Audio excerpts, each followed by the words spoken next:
মানুষ ছিলেন যে মানুষ সারা জীবন শুধু মানুষের কথাই বলছেন, নিজের কোনো কথা কারো কাছে বলেন না। এসব গানে গানে বলছেন, গানের ভিতর বলছেন করিম বলে কাঙ্গাল বেশে জন্ম নিয়েছি দেশে, মানুষকে ভালোবেসে হোক না জীবন অবসান, মানুষকে ভালোবেসে হোক না জীবন অবসান। এই সব নিয়ে দ্বন্দ্ব কেন, কেউ হিন্দু কেউ মুসলমান।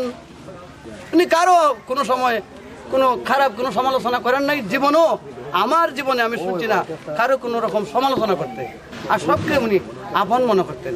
তো উনি গানের ভিতরে বলছেন, গানের ভিতরে উনি বলছেন মনের মানুষ অতি ধারে, মক্কা কাশী বৃন্দাবন নাই তার প্রয়োজন, ভক্ত যেজন হইতে পারে, হোক সে হিন্দু কিবা মুসলমান, সত্যবদ্ধ খ্রিস্টান সকলই সমান প্রেমের বাজারে।